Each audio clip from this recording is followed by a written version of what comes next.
Վարդանյան Ծառուկյանի ձերբակալության եւ այս գործի հարուցման արդեն նախորդող օրերին ենթադրություններ կային, որ այս սցենարն է լինելու։ Ինչպես հնարավոր կլիներ կանխել այս սցենարը եւ այս պահին օրինակ ինչ ելքեր եք տեսնում, եթե ընդդիմադիր առաջնորդներին իզոլացման ճանապարհով է գնում իշխանությունը։ Դուք շատ կարևոր հանգամանք նշեցիք հենց վերջում, որ իշխանությունը գնում է ընդդիմադիր առաջնորդների իզոլացման ճանապարհով եւ մեծ է իմ անհանգստությունը, որ սա շարունակական բնույթ կրող գործողություն է լինելու եւ առնչվելու է տարբեր ընդդիմադիր ուժերի առաջնորդներին եւ քաղաքական ու հանրային գործիչներին։ Մենք ականատես եղանք, որ այս իշխանությունը ոչ միայն պատրաստ էր լկտիաբար գողանալ մանդատները,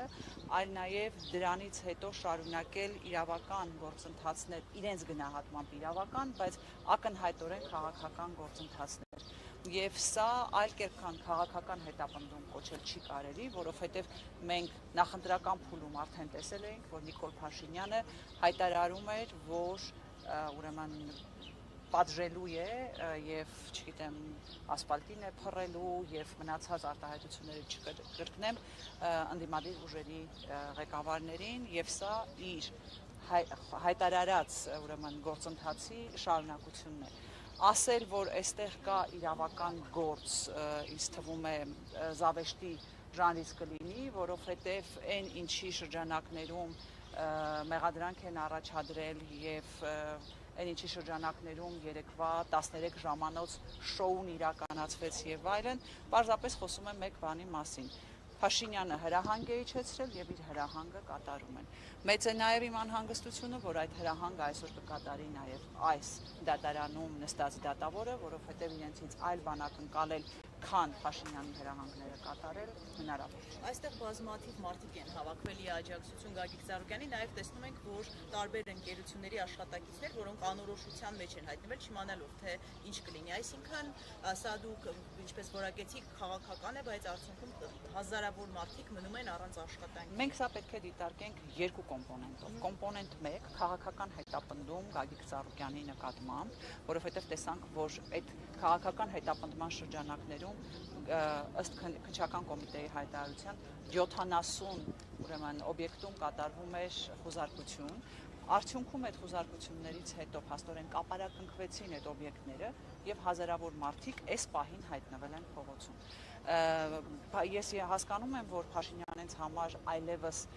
անհասկանալի է, թե մարդը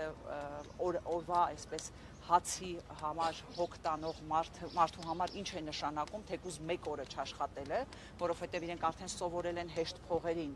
բայց այս որոշմամբ կապարակնքելով իրենք լուրջ խնդրի առջև են կանգնացրել ոչ միայն տնտեսվարողներին, որովհետև իրենց մեղքով տնտեսվարողները եւս վնասներ են կրում, այլ սովորական քաղաքացիներին, իրենց օրվա հացը հոգացող սովորական քաղաքացիներին։ Եվ դա երկրորդ կոմպոնենտն էր, այսինքն մի կողմից հասցնել տնտեսական վնաս եւ մարդկանց թողնել անորոշության մեջ, մյուս կողմից իրականացնել քաղաքական հետապնդում։ Տիկին Վարդանյան, այդ Արարատ ցեմենտի հետ կապված եղան խոսակցություններ, որ ընդդեմ չի կարող այդ խոսակցությունները կանգնի, որովհետեւ կարող է էկոլոգիական հավետ արտակարգ իրավիճակներ ստեղծել։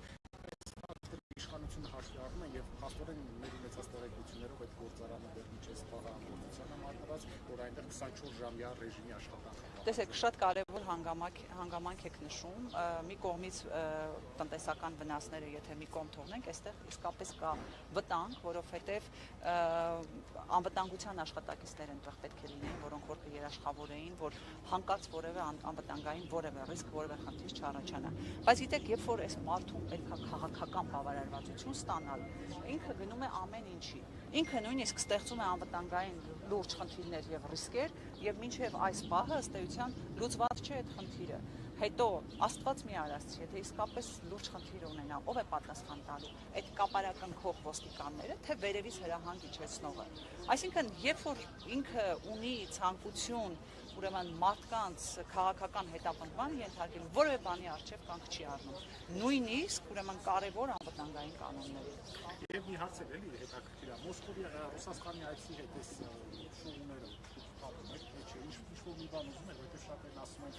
որ ինչ-որ մի բան ուզում եք ցույց տալ ապացուցել Ռուսաստանի հետ, որ այն քաղաքական ուժերը, որոնք գոնե Ռուսաստանի հետ փորձում դրական հարաբերություններ ունենա, ինչ-որ մի բան փորձում Այսպես ասենք, տեսնում եք, քանի որ որևէ մանրամասնությունների չեմ տիրապետում, թե հանդիպման ընթացքում բացի այն հրապարակային տեղեկություններից ինչեր են քննարկվել, հստակ պատասխան տալ չեմ կարող, բայց միևնույն ժամանակ, ուրեմն այսքան տարիների ընթացքում հետևելով Փաշինյանի գործողություններին կարող եմ ասել, որ սա նաև իր այցից առաջ հատուկ կատարված քայլ էր, որպեսզի ինքը այնտեղ ինչ-որ բանի շուրջ առևտուր անելու կամ ինչ-որ բան ապացուցելու հնարավորություն ունենա։ Ես եք եմ շնորհակալ։